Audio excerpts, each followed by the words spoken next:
Audio Jungle.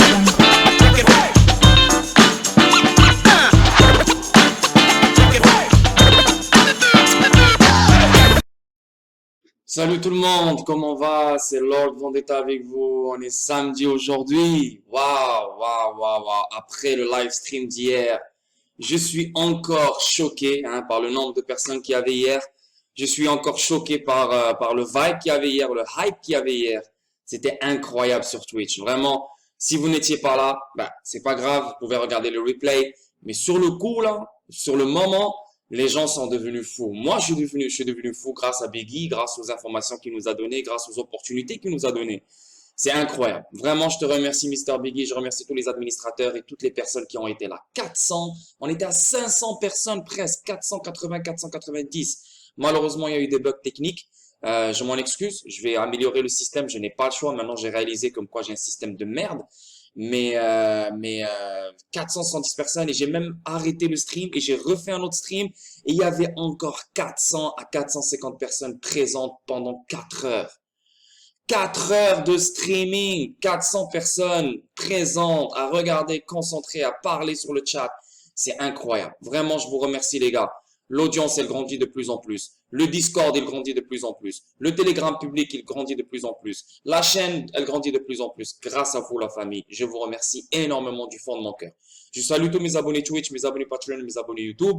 Aussi, je salue tous les gens qui prennent du temps à visionner mes vidéos, qui me font confiance, qui me supportent, qui mettent des likes. Vraiment, je vous remercie énormément, la famille, et force à vous. Donc, une vidéo statique aujourd'hui. Demain, ça va être off. Et lundi, on reprend les affaires. Donc, XRP 1,09$, une baisse de 0,31% en dollars américains. Market cap 50 milliards, une baisse de 0,31%. Et le volume dans les 24 heures, on parle de 2 milliards, une baisse de 3,10%. Et le circulating supply, 46 milliards, 62 millions. Donc, il y a eu 3 millions ou je sais pas combien de millions depuis la dernière fois parce qu'ici, c'était 59 ici, si vous vous rappelez. Donc, il y a beaucoup plus de XRP en circulation ici. Donc, comme Mr. Biggie nous a montré hier dans le live stream, il y a beaucoup plus de wallets qui s'ouvrent, il y a beaucoup plus de transactions, il y a beaucoup plus de whales qui font des mouvements. Donc, on le voit, statistiquement parlant, il y a beaucoup d'engagement avec le réseau XRP. Donc, voilà, c'est très intéressant. On va voir comment les choses vont se passer. Crypto, on parle de 11 954. Beaucoup de cryptos qui s'ajoutent de jour en jour. Le market cap 2 trilliards, 173 milliards. Et le volume dans les dernières 24 heures, on parle de 98 milliards. Et la BTC dominance 42,2%. OK? Donc, premier article aujourd'hui, ça vient de sortir. Le PDG de Ripple nuance le patron de la SEC alors que la société reste confiante dans la victoire. Ripple n'a pas l'intention de régler avec la SEC.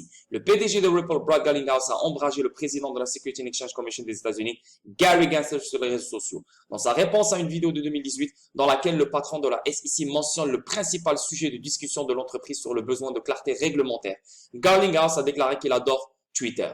Et il a tué. Pour de vrai, dans sa réponse à une vidéo de 2018 dans laquelle le patron de la SEC mentionne le principal sujet de discussion de l'entreprise sur le besoin de clarté réglementaire, Garlinghouse a déclaré qu'il adore Twitter. Il l'a tué pour de vrai. Mais c'est vrai parce que tout le monde est sur Twitter, tout le monde retweet, tout le monde like et tout le monde voit la nouvelle s'il y a une nouvelle. Donc, je remercie Brad Garlinghouse d'avoir plié Gary Gensler.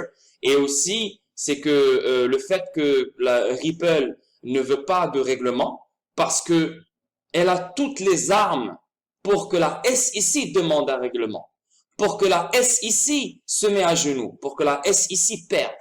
Donc maintenant, la SEC, c'est elle qui doit venir et supplier Ripple pour un règlement. S'il te plaît. Là, je ne veux pas me foutre la honte, je ne veux pas aller loin, je ne veux pas perdre ma crédibilité, j'ai d'autres choses à faire, donc viens en règle. Mais Ripple, elle a deux conditions. Clarté sur XRP et je continue mes activités sans que tu reviennes me voir encore.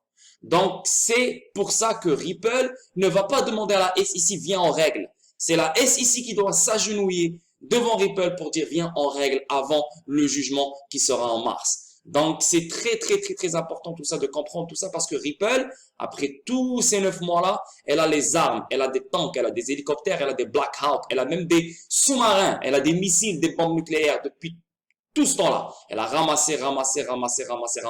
Elle a des preuves solides et des arguments solides.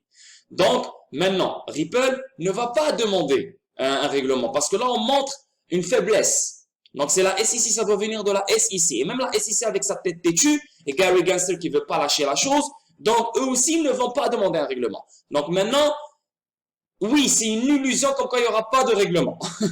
Comme quoi il n'y aura pas de règlement, comme quoi ça va partir jusqu'à 2022. Mais n'oubliez pas qu'il y a deux équipes. La première équipe, hein, eux, ils sont publics, on voit qu'est-ce qu'ils disent, mais la deuxième équipe de chaque côté, on ne les voit pas. Donc eux, ils ne parlent pas, ils ne discutent pas, mais ils parlent entre eux. Mais ils ne peuvent pas dire qu'est-ce qu'ils vont faire parce que c'est une faible de weakness, c'est un signe de faiblesse. Donc c'est pour ça qu'on n'entend pas parler. Mais Ripple ne va pas demander un règlement. Ça doit venir de la SEC et ça c'est normal, ok? Donc ici on va continuer. Ripple a tenté de régler avec la SEC en vain. Donc Ripple, ce que vous devez comprendre, c'est que Ripple elle a essayé de régler avec la SEC avant l'accusation. Hey, au lieu de poser l'accusation, au lieu de me poursuivre, au lieu de si, viens, on va régler moi et toi. Tiens l'argent, merci, bonsoir, on oublie tout ça. On n'aurait rien connu de tout ça. Mais la SEC a fait la tête dure et la SEC elle a dit non, tu sais quoi, j'ai des chances de gagner contre Ripple. Donc, je vais poursuivre Ripple. Parce qu'elle a eu la bataille avec Telegram, elle a eu la bataille avec quelques autres trucs, elle a dit, tu sais quoi, j'ai confiance, je suis fort, let's go, je vais me battre contre Ripple. Et là maintenant, elle a réalisé pendant ces 9 mois-là que c'est une guerre à un seul sens. La victoire est pour Ripple et ça se voit. Donc maintenant, elle est en train de triper. Et qu'est-ce que je fais? Putain, j'avais des règlements avant, je pouvais finaliser le tout avec Ripple, maintenant je suis coincé, eux ils ne veulent pas de règlement, qu'est-ce que je fais? Donc c'est chaud.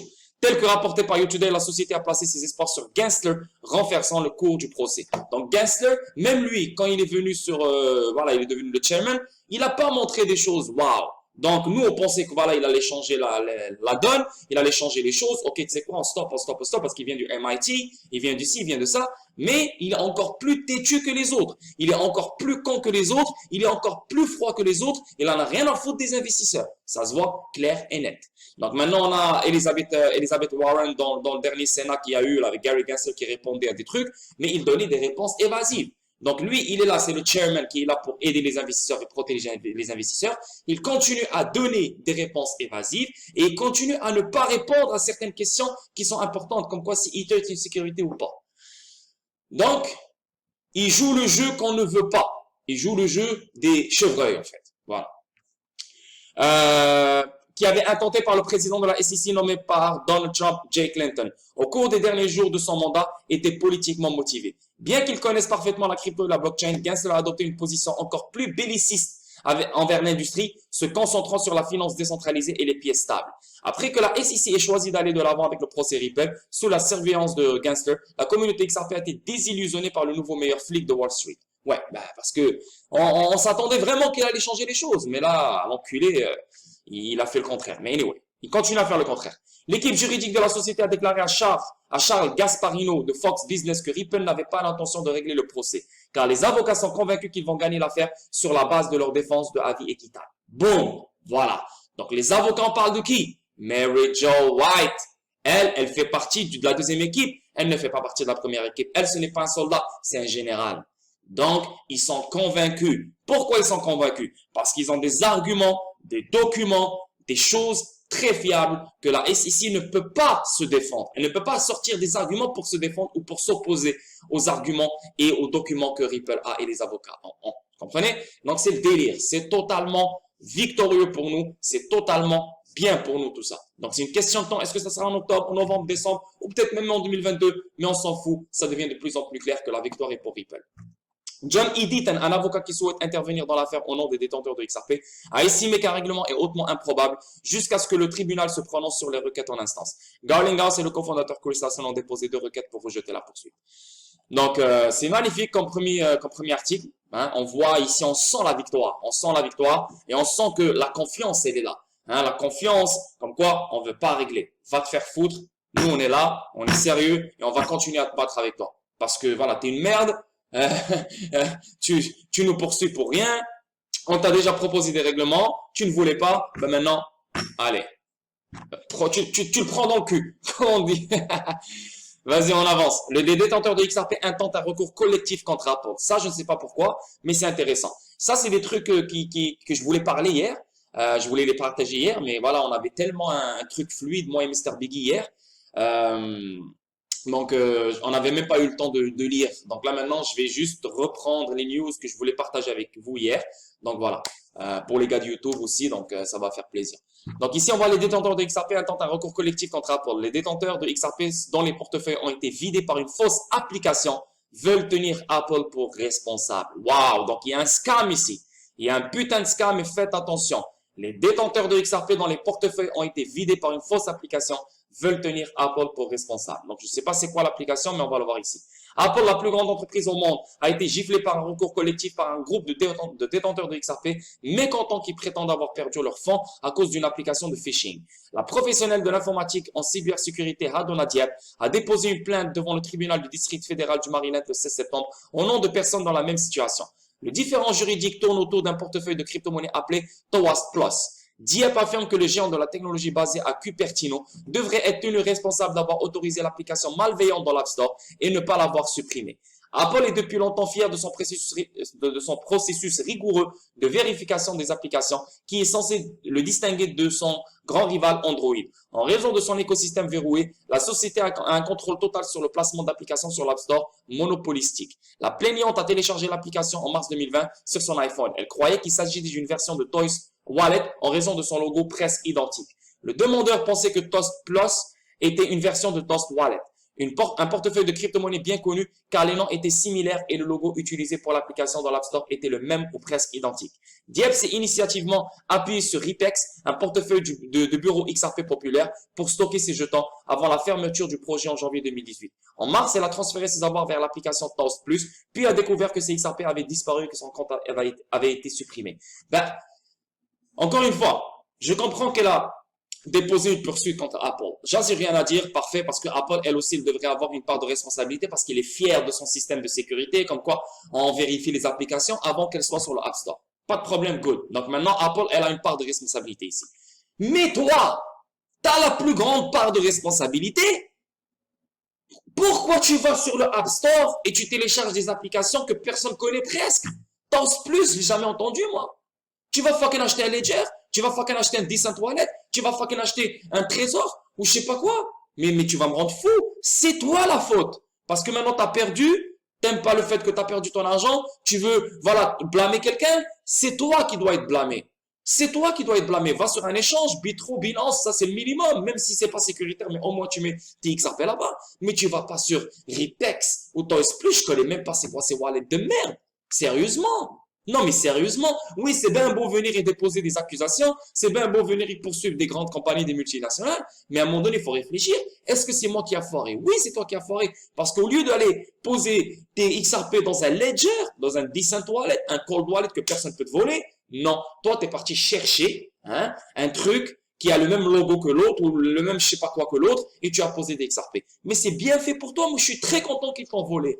Ça, c'est bien. En même temps, c'est une éducation pour les gens qui écoutent cette vidéo. N'essayez pas d'économiser votre argent parce que le Ledger, il est cher ou le Decent Wallet, il est cher. Arrêtez avec ce bordel. Et aussi, ouvrez le plus de plateformes d'échange que vous pouvez ouvrir parce que le beau loin s'en vient, les choses vont éclater et les plateformes d'échange vont commencer à bloquer les wallets et bloquer l'activité dans certaines plateformes d'échange.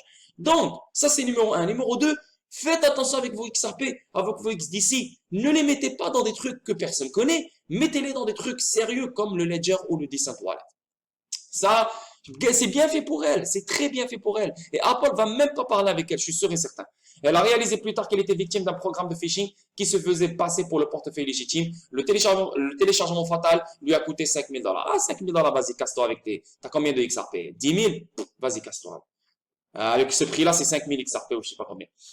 Au début de 2021, les membres de la communauté XRP Reddit ont commencé à se plaindre du fait que Toast Wallet était en fait compromis alors qu'il apparaissait élevé dans les résultats de recherche. Certains utilisateurs dont les comptes ont été vidés par les escrocs ont qualifié la situation de déprimante. La demanderesse veut qu'Apple lui paye, ainsi qu'à chaque membre du groupe des dommages, des dommages intérêts pour négligence. C'est incroyable. C'est incroyable. Écoute, mon opinion, c'est clair, c'est ta faute. C'est pas la faute de Apple. Oui, Apple, elle a sa part de responsabilité, mais elle peut pas gérer des millions et des millions et des millions d'applications. Il y a des failles, c'est normal. Oh, il y a des failles. Il y a 10, 15, 20, 30 sur 1000 applications qui vont être mauvaises. Donc, c'est normal. Il y a des failles partout, dans n'importe quel système, dans n'importe quelle plateforme, tu vois, même l'Internet, là, l'Internet, il y a des failles. Et même Mr. Biggie peut nous dire, tu sais. Anyway, on avance. Procès XRP, Ripple dépose un nouveau saut. Le dernier développement du procès XRP a vu Ripple déposer à nouveau un appel pour le scellement de certaines pièces. Cette fois-ci, les défendeurs ont déposé une requête par lettre pour sceller des extraits limités qui comprennent également 2 pièces de différence sur les demandes de renseignement que la SEC a déposé sous scellé à l'appui de sa lettre du 8 septembre 2021. Donc, Ripple a contesté le statut judiciaire des pièces en question. La défense a affirmé que les pièces demandées sont des documents de découverte déposés auprès du tribunal dans le cadre de litiges liés à la découverte. Par conséquent, ces pièces ont acquis la désignation confidentielle selon l'ordonnance de protection qui prouve à son tour qu'il ne s'agit pas de documents judiciaires et désormais ne bénéficie pas de présomption d'accès au public. Ripple soutient que les pièces à conviction sont non pertinentes. Ripple a souligné l'inutilité de ces expositions. Les défendeurs ont fait valoir que le scellement de ces documents n'aura pas d'impact sur les réponses de la SEC dans le différend relatif aux demandes de renseignement, car la SEC n'a pas fait référence aux informations spécifiques que Ripple cherche à sceller, mais n'a fait référence qu'à l'ensemble de ces pièces. Donc voilà, elle n'a pas catalogué les choses, elle a juste pris en général toutes les pièces qui sont là, mais elle n'a pas cherché à sceller qu'est-ce qui est spécifique ou pas. Voilà. De plus, Ripple s'est également opposé à la question de l'intérêt public, affirmant qu'il n'y avait pas d'accès public présumé et même s'il était autorisé, l'intérêt serait minime. Parallèlement à cela, Ripple met en évidence le verdict Lugoj, Pyramid Co et Onondaga, je sais pas c'est quoi, qui souligne que de telles informations ne sont pas pertinentes pour l'exercice de la fonction judiciaire ou utiles dans le processus judiciaire et les tribunaux les reconnaissent régulièrement comme correctement scellables. Ripple mentionne des informations commerciales sensibles sur le plan de la concurrence. Bien sûr, Ripple, c'est elle. C'est la seule compagnie dans cette affaire qui peut prononcer et mentionner ce genre de choses. Des informations commerciales sensibles sur le plan de la concurrence. Parce que cette affaire, elle est publique. Les gens vont savoir qu'est-ce qui se passe qu'est-ce que Ripple a dit, qu'est-ce que Ripple a scellé, qu'est-ce que Ripple a déposé, qu'est-ce que la SEC a fait, etc. Mais si tout le monde sait qu'est-ce que Ripple a fait dans des trucs commerciaux, ben, c'est pas bon pour la concurrence. Donc, Ripple, cet argument qu'elle sort, il est beaucoup plus fiable quand la SEC le sort. Parce que la SEC, elle dit la même chose. Elle dit, ouais, des informations commerciales. Mais commerciales pour qui? Est-ce que tu vends des services? Tu vends des produits? C'est quoi, là? Juste une agence gouvernementale. Ferme ta gueule, t'as pas d'informations commerciales sensibles. Parce que eux aussi, ils sortent le même argument. Mais Ripple, cet argument, il est beaucoup plus fiable pour Ripple que la SEC. Ripple présente la préoccupation des informations sensibles sur le plan de la concurrence, disponibles dans les pièces mentionnées. Ripple affirme qu'il est essentiel de maintenir la confidentialité en tant qu'information commerciale légale de tierces, ainsi que le dossier du plaignant concernant l'absence de conseil sur les actifs numériques sera mis en évidence si les données sont mises à disposition pour les présomptions publiques. C'est technique, hein, c'est technique, mais on voit clairement que ça parle de scellement, les documents scellés par la SEC. Et on parle aussi comme quoi les informations commerciales sensibles, Ripple ne veut pas les donner. Et ça, c'est une bonne chose, c'est normal, c'est correct. Donc, on avance.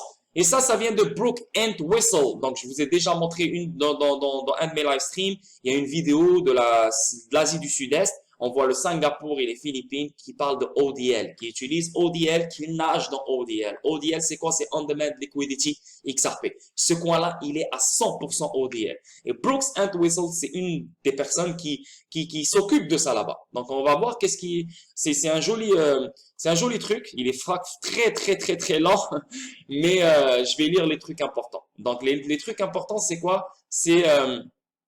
On va lire d'abord c'est qui? Brook & Whistle, vice-président et directeur général pour l'APAC. Donc, l'APAC, c'est une région. Donc, plein de pays font partie de l'APAC. Et la région MENA, chez Ripple. Donc, la région MENA et la région LAPAC. Nous apprenons comment ces innovations ont un impact sur la région. En juillet 2021, Ripple a annoncé le lancement de la première mise en œuvre du service de liquidité à la demande ODL, en direct de RippleNet au Japon, en collaboration avec SBI Remit, le plus grand fournisseur de transfert d'argent au Japon et l'un des principaux services de portefeuille mobile au Japon, les Philippines. Ce partenariat élargi verra SBI Remit se connecter à CoinPH et à la plateforme d'échange d'actifs numériques SBI VC Trade sur RippleNet. Pour des paiements transfrontaliers plus rapides et plus abordables du Japon aux Philippines. Avec l'ODL désormais disponible au Japon, les clients de RippleNet peuvent tirer parti de l'actif numérique XRP pour éliminer le préfinancement et réduire les coûts opérationnels, débloquer des capitaux et alimenter l'expansion de leur activité de paiement. Blah, c'est clair et net. À partir du Japon, et tous les clients qui sont sur RippleNet au Japon et les clients des clients qui sont au Japon peuvent bénéficier du XRP éliminer le préfinancement, réduire les coûts opérationnels, débloquer des capitaux et alimenter l'expansion de leur activité de paiement. Ancien directeur commercial d'Uber, donc ça c'est un commercial d'Uber, Ant Whistle a rejoint Ripple en mars de cette année, où il s'associera au marketing, aux ventes et à BD pour générer un pipeline de clients en croissance rapide, ainsi que pour générer des partenaires stratégiques dans la région. Avant Uber et Ripple, Brooks a passé plus de 20 ans chez Goldman. Donc, c'est lui qui vient de Goldman Sachs. Et je vous ai montré le brevet qui vient de Goldman Sachs, qui cite Ripple, comme quoi ça sera le prochain moyen pour les paiements quasi réels, pour de la liquidité et l'interopérabilité. Clair et net. Est-ce que ça, c'est une connexion?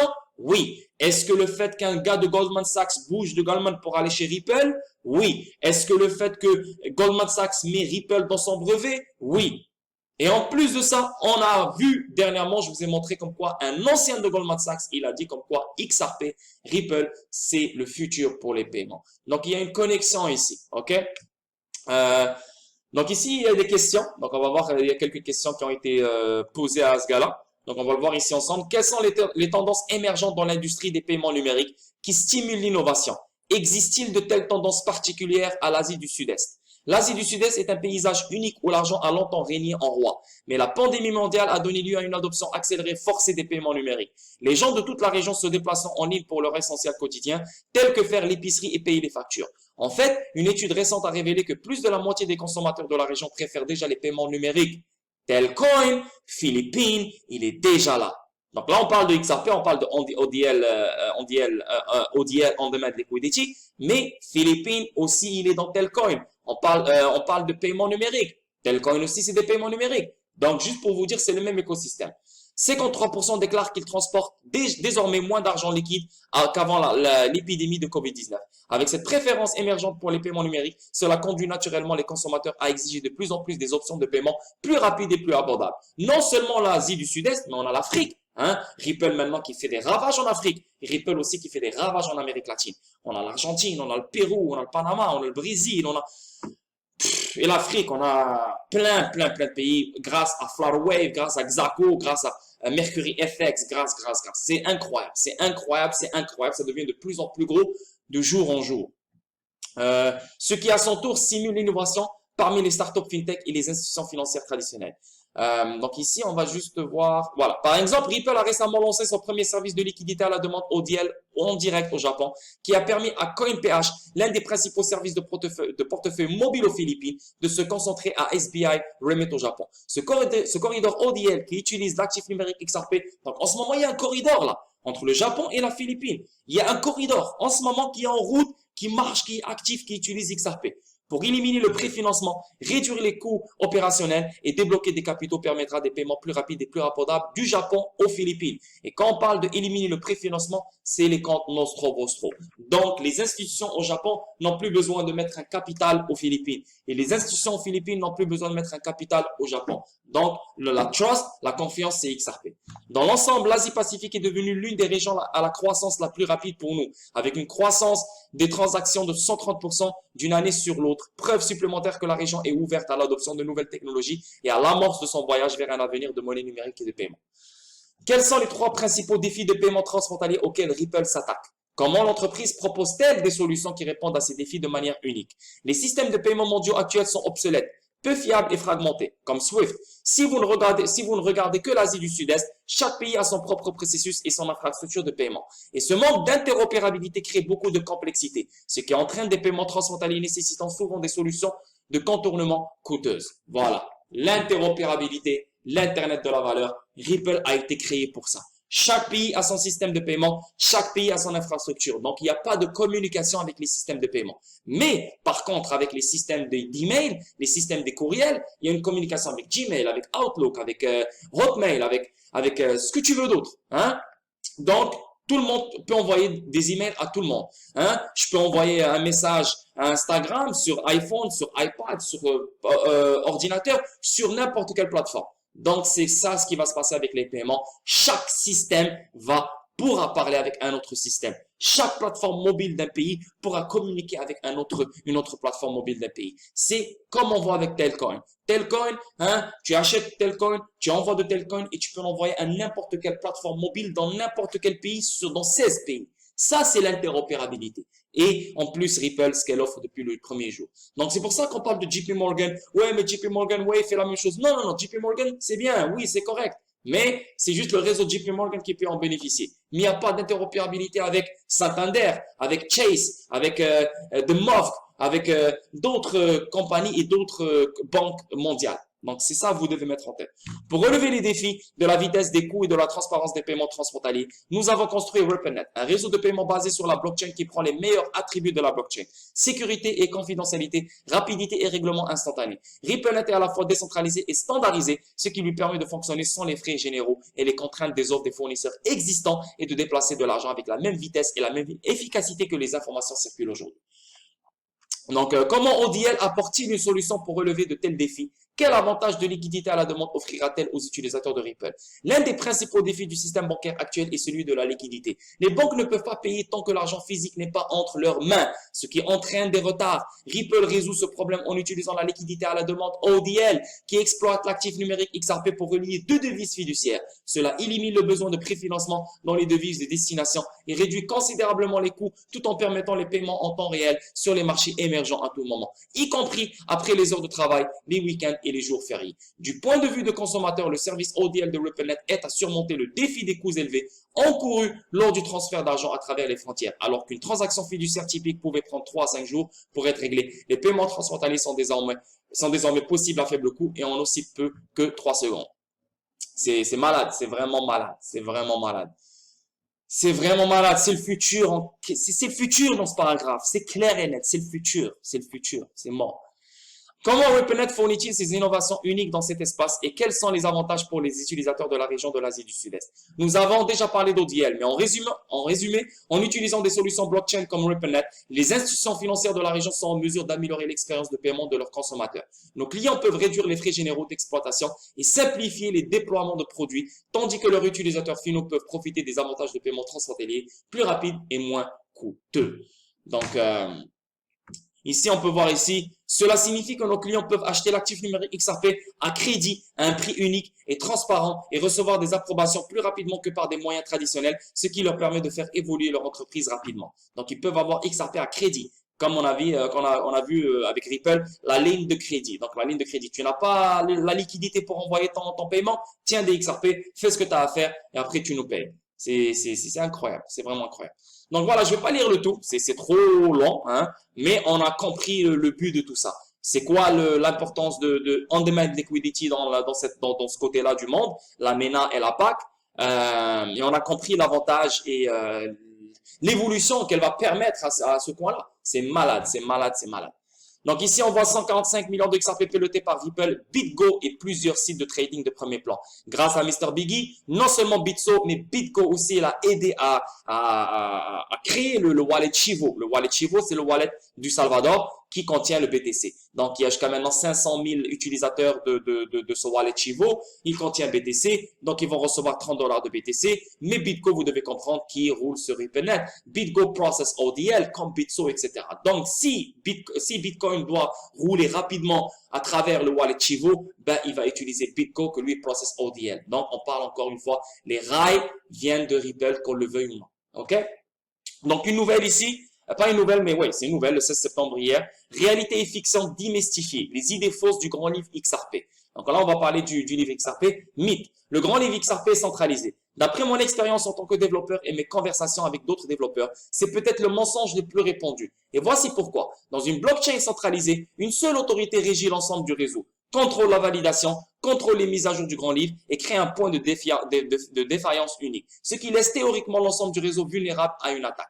Vérité, le grand livre XRP est décentralisé. Le grand livre, le XRP Ledger fournit un utilitaire puissant aux développeurs sur une blockchain publique et décentralisée. La validation se produit via un processus de consensus où les noms indépendants sont gérés par un large éventail de participants et non par une entité de contrôle unique comme Swift qui la contrôle, c'est les États-Unis. Maintenant, c'est pour ça que les gens adorent Ripple. On parle de level playing field. Tout le monde est sur le même niveau. Tout le monde a les mêmes lois, tout le monde a les mêmes privilèges, il n'y a personne qui peut prendre le dessus sur l'autre. C'est exactement ça ce qui se passe avec le XRP Ledger. Okay? Donc, c'est un consensus, c'est un mode byzantin. C'est comme les généraux. Donc, Nous tous, ben, c'est les généraux, on vote, on n'attaque pas. Mais s'il y a une centralisation, ben, le réseau, il est vulnérable à une attaque, comme on voit avec Ethereum, 51% attaque, qui peuvent le faire, etc., etc. Donc, les modifications sur XRP Ledger peuvent être proposées par n'importe quel participant et nécessitent une approbation de quorum de 80% pendant 2 semaines consécutives par la communauté des validateurs. Donc, quelqu'un peut venir et changer quelque chose dans XRP Ledger, mais avant qu'elle change, il y a une approbation de 80% pendant 2 semaines consécutives par la communauté des validateurs. Donc, 2 semaines, ça va et ça revient, ça va et ça revient, ça va et ça revient. Il y a un vote, ok, on ajoute cette fonctionnalité ou pas. Mais c'est pas David Schwartz, il se réveille, il ouvre le XRP Ledger, il ajoute des fonctionnalités comme il veut. Non, non, non, non. Voilà ce que ça va faire. Est-ce que vous votez ou pas? Là, il y a un vote. On l'ajoute, on l'ajoute pas. Comprenez? Ce sont toutes des caractéristiques des grands livres décentralisés. S'il y a un point à retenir dont je veux que vous vous souveniez, c'est celui-ci. Ripple est un contributeur du réseau, mais un seul contributeur parmi tant d'autres. Au moment de la rédaction, Ripple exécute environ 5% des quelques 900 nœuds du registre XRP et 6 des quelques 150 nœuds de validation. Ripple suit les mêmes protocoles et ses droits sont les mêmes que ceux de tout autre contributeur. Donc Ripple, oui, elle a créé tout ça, mais Ripple est comme tous les autres. Elle a les mêmes droits et les mêmes privilèges que les autres. Donc elle a 5% des 900 nœuds et elle a 6 sur les 150 nœuds de validation. Donc là, on parle de décentralisation à 100% là ici. C'est malade. Mythe, un nouveau XRP peut être ajouté au grand livre. Selon ce mythe, une seule autorité peut apporter des modifications unilatérales au code fondamental sous-jacent, ce qui laisse le grand livre ouvert aux pirates qui pourraient créer un nouveau XRP. Donc, on pourrait voir un autre XRP. Mais le problème, je vais même pas lire la vérité, mais le problème c'est que tu ne peux pas venir et créer un autre XRP. Tu peux créer un autre XRP, il aura le même logo, ok. Mais la distribution de ce XRP, la liquidité qui va rouler sur ce XRP ne sera jamais la même que le vrai XRP. Donc oui, tu as bien beau à créer un XRP pour voilà, niquer des gens, scammer des gens, arnaquer des gens, mais ça ne sera pas le même XRP. Parce que juste faire la distribution de ce XRP-là, c'est un cassage de tête et c'est impossible.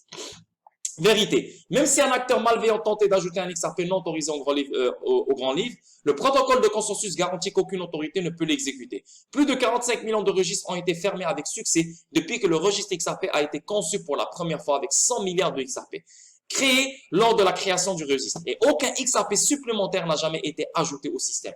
Depuis le premier jour, et on parle de 2012, depuis il n'y a jamais un seul XRP qui s'est ajouté au système. 100 milliards de XRP, rien de plus, rien de moins.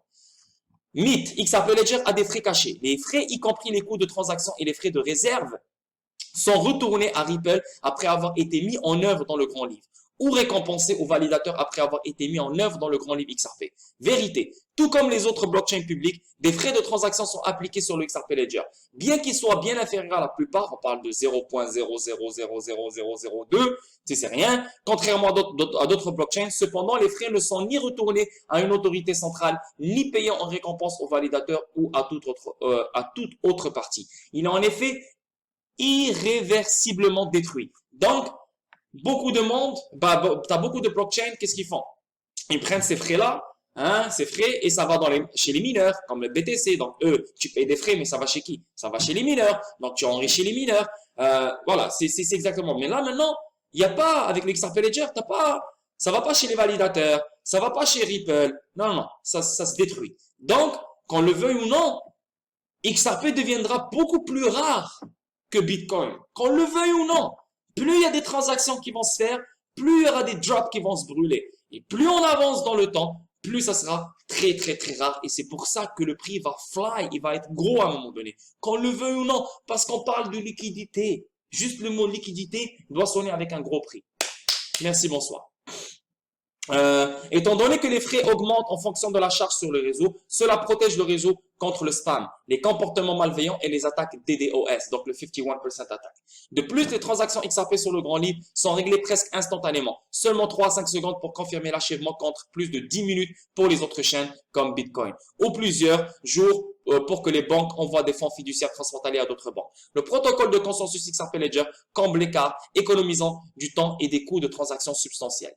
Donc, le dernier mythe, les chaînes de blocs ne peuvent pas être décentralisées, évolutives et sécurisées. L'amélioration de l'un de ces aspects doit avoir un impact négatif sur l'un des deux autres il faut en sacrifier un pour optimiser les autres. Non, pas si vite, voici la vérité. La blockchain Trilema est un modèle pour conceptualiser les défis auxquels toutes les blockchains sont confrontées.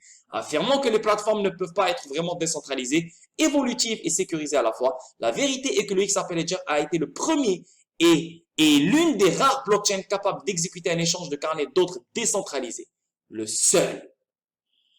Putain, mais le seul, les gars. Le seul. Comme Mr. Biggie l'a dit hier sur Twitch. C'est la seule chose qui fonctionne depuis le premier jour.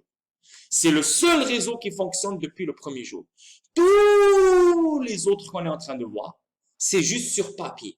C'est des choses comme Cardano. Hein? C'est juste du blablabla. Bla, bla, bla. Mais il n'y a rien qui fonctionne. Ça vient de sortir le 12 septembre avec le truc Alonso des smart contracts, mais ça vient de sortir après toutes ces années. Donc c'est encore nouveau. Il y aura des erreurs, il y aura ci, il y aura ça. Ethereum, il était au Proof of Work, maintenant on vient de changer dans Proof of Stake qui sort l'été 2022, etc., etc. Donc, les blockchains se recherchent encore. Bitcoin qui attend le Lightning Network, nanana, pour devenir meilleur. L'XRP Ledger est top, best, actif, ce que tu veux depuis le premier jour. Décentralisé avec un échange décentralisé là-dedans, déjà. 5400 devises, plus que 5400 devises qui roulent en ce moment même sur le XRP Ledger. Donc, c'est le seul réseau qui marche. Et c'est pour ça que la SEC est pas contre, elle va contre Ripple parce que c'est la seule chose qui marche et qui fonctionne.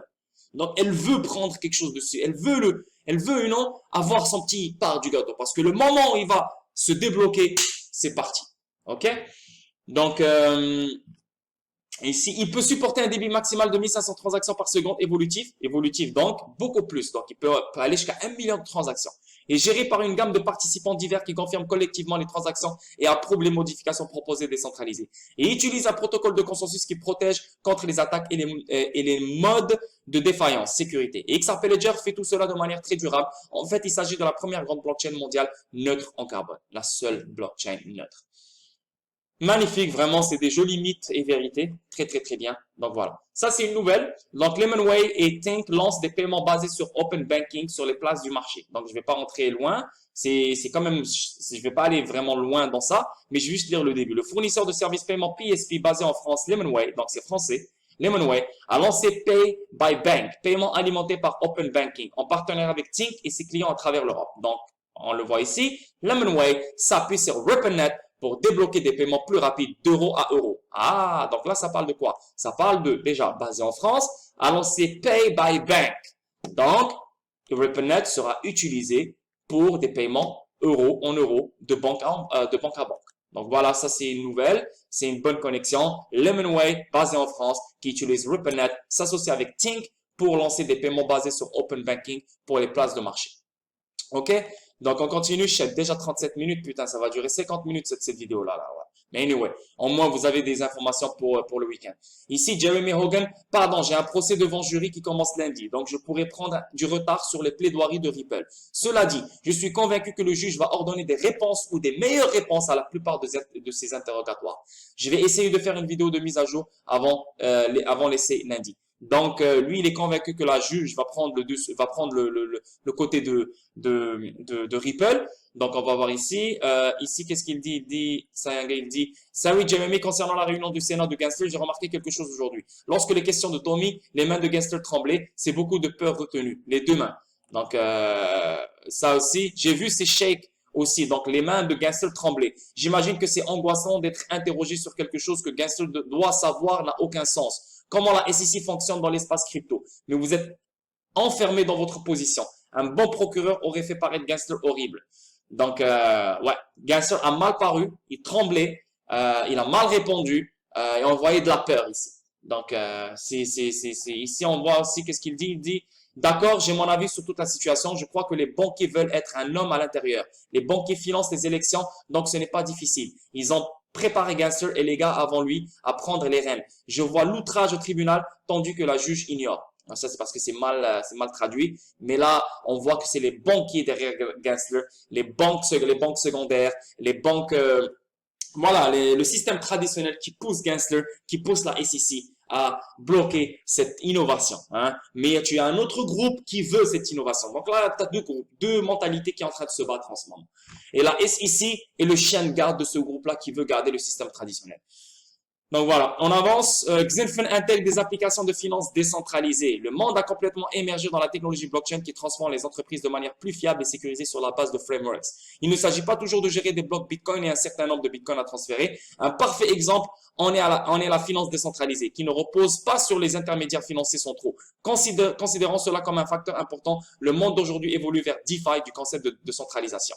Donc ici, on va juste lire plugin sur l'écosystème Xinfin. L'écosystème Xinfin utilise une plateforme Oracle décentralisée plugin qui offre des solutions bon marché pour tout contrat intelligent sur le réseau. Le plugin connecte le contrat intelligent en mode en temps réel et garantit que les données qu'il reçoit du fournisseur de flux de données sont dignes de confiance en maintenant un niveau de sécurité élevé. Il gère le calcul lors chaîne en recevant des flux de différents fournisseurs et en les agrégeant. GoPlugin.co collecte des données provenant des diverses sources externes. Les consolide et garantit que la valeur exacte est fournie à ses utilisateurs à tout moment. De plus, le jeton PLI dans l'écosystème Plugin est un jeton alimenté qui est construit sur la norme XRC20 de Xinfin. Donc XRC20, c'est comme TRC20, comme ERC20. Il a été développé principalement pour réduire les frais d'essence, augmenter la vitesse des transactions et fournir des centaines de dApps avec la possibilité de se connecter à Data Oracle et d'atteindre des millions de personnes dans le monde. Pour éviter des problèmes de sécurité et fournir un système blockchain peer-to-peer, tout fournisseur d'Oracle décentralisé doit dépendre de la communauté pour sélectionner les sources de données et les validateurs, ainsi que le mécanisme de récompense et de pénalisation. De plus, Plugin utilise une stratégie de la carotte et du bâton pour récompenser les meilleurs tout en pénalisant les acteurs les plus faibles. Donc, je vais pas aller plus loin. On a parlé un peu de Xinfin, c'est un peu technique, hein. Je vais pas trop faire le gars qui connaît, qui a compris un peu les trucs. Mais tout ce que je sais, c'est que la DeFi, bien sûr, elle va rentrer dans Xinfin. Et c'est comme ça. Donc, smart contract, hein. Donc, on aura aussi des yield farming peut-être chez Xinfin. On va peut-être gagner des rendements avec Xinfin, je ne sais pas.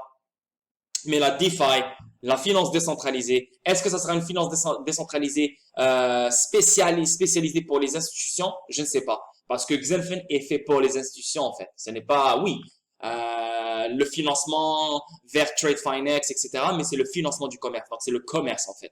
Est-ce que la DeFi va être juste pour les institutions ou pour les particuliers aussi, comme on voit avec Flare, Telcoin, etc. Mais c'est à voir. C'est intéressant. Xinfin continue à s'améliorer. Maintenant, pour Flare, Flare Songbird, vous savez c'est quoi Songbird? Donc, c'est le Canary Network. Donc, ça, c'est un réseau dans lequel on va travailler, dans lequel on va développer, dans lequel on va foutre de la merde avant qu'une application ou avant qu'une, voilà, une nouvelle technologie apparaisse sur Flare Network. Donc, Songbird, c'est le terrain de bataille. Donc, c'est là où on teste toutes les applications, toutes les nouvelles technologies avant de les mettre sur Flare. Donc là, maintenant, je vais pas lire le tout. C'est trop long. On est déjà à 42 minutes. Tout ce que j'ai à vous dire, c'est que maintenant, Songbird va être distribué très, très bientôt. Mais il sera distribué quand le réseau va être en live. Donc maintenant, à partir du 27 septembre. Donc le 27 septembre, vous allez recevoir vos Songbird. Mais maintenant, si vous voulez recevoir vos Songbird, vous allez si vous voulez voir si vous avez reçu des Songbird, vous allez sur XRP Scan.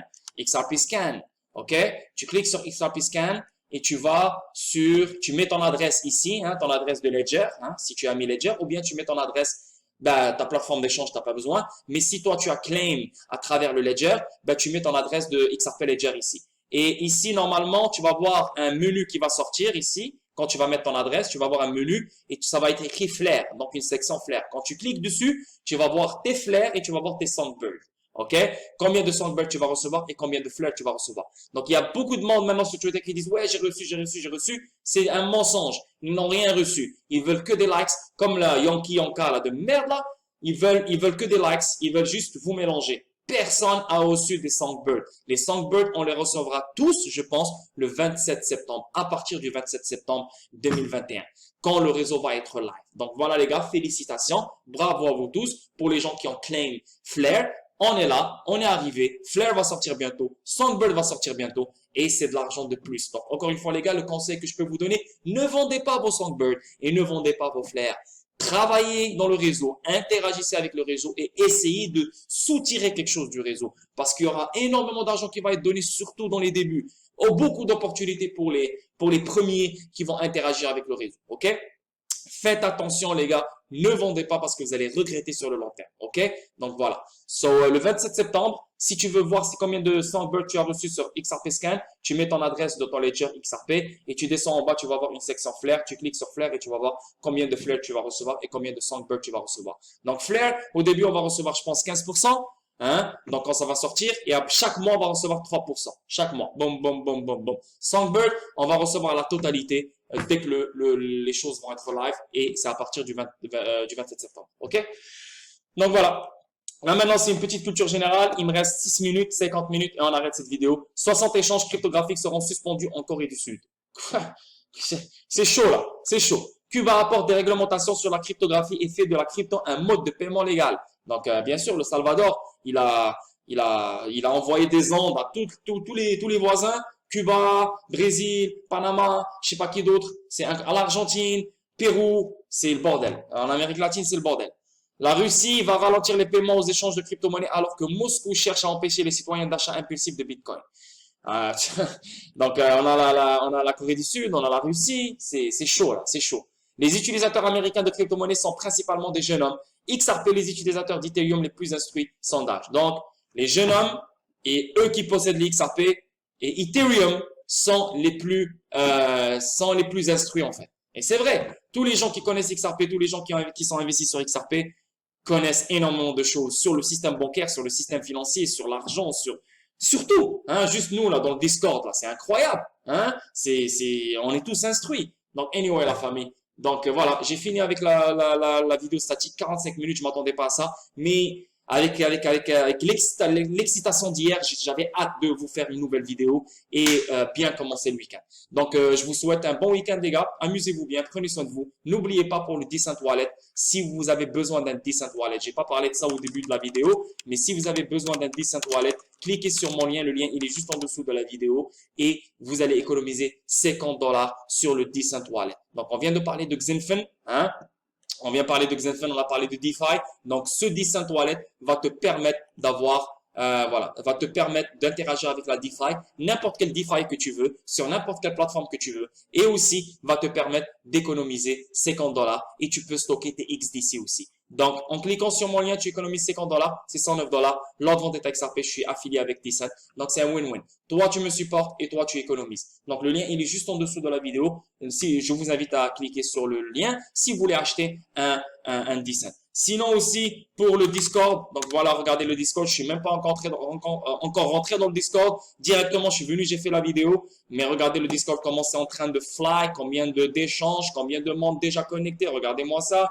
Hein? Plein de monde. Regardez, plein de monde ici qui m'écrivent. Donc, je vais revenir tout à l'heure pour répondre aux gens. Ripple, regardez combien de blabla, hein? Combien de partages, regardez combien d'informations. C'est incroyable. Même moi, j'apprends. Même moi, j'apprends de jour en jour. C'est incroyable.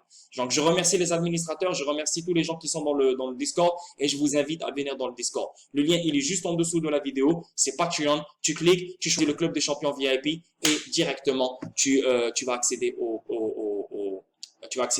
comment dire, au Patreon, au Discord. Donc, voilà la famille. Prenez soin de vous. On se voit lundi. Bisous, bisous. Bye bye.